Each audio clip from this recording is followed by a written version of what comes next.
Yes, my name is Goodman, and I am for this bill, absolutely. I'm here as a private citizen, but I hold a master's degree in environmental science and policy, focusing on ocean acidification and climate change and renewable energy. And I also have worked in the solar industry for the last 4 years. Very cut and dry, extremely simple. We absolutely need to reduce our dependence on fossil fuels. And this bill will also help support the solar industry as well. There's plenty of sunlight out there to, be able to give us all the energy we need. This bill is extremely important. So, thank you.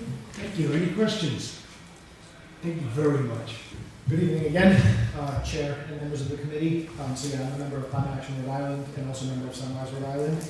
I also have a master's degree from Brown in engineering. I'm not here representing or speaking on behalf of any of those organizations. I'm a young kid. I'm 26 years old. And the IPCC report released by the UN last October, it really shook me more than any other report has before. I've known for a while, and I think all of us know that climate change is an existential threat to our well-being as a species, but that report said that we have 12 years to drastically reduce our CO2 emissions if we want to avoid the worst effects of climate change. Then in 12 years, I'll be 38 years old. If you have a kid or a grandkid born today, they'll be in middle school. That's the span of time we have to shift to predominantly clean energy. And if we don't take that threat and that timeline seriously, our lives as Rhode Islanders and as human beings will become very uncomfortable in the next couple of decades.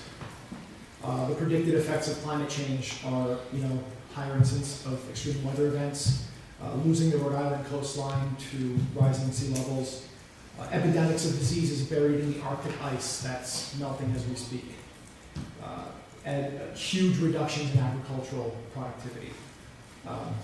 We're seeing these effects already today in the increased incidence of storms and the fact that the ground in late February, or almost March, hasn't frozen yet this winter. That's going to be a huge, it's going to make agriculture incredibly difficult this year, both on the home garden level all the way up to the industrial level.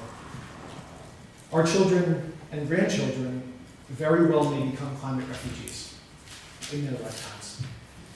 Whether or not we leave a livable planet for our kids and grandkids, whether or not we in this room suffer severely as a result of runaway climate change, whether or not I, as a young person, can honestly plan my life on the assumption of a future anywhere near as comfortable as the world that I grew up in, it's all up in the air.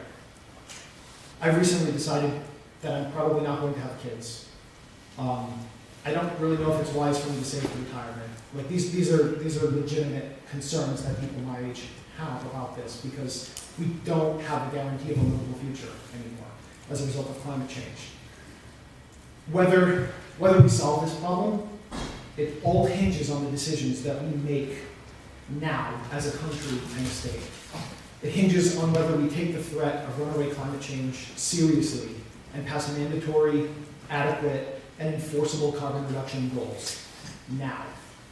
It hinges on what you all, the people that we've elected to represent us in this Statehouse, and to make decisions on our behalf.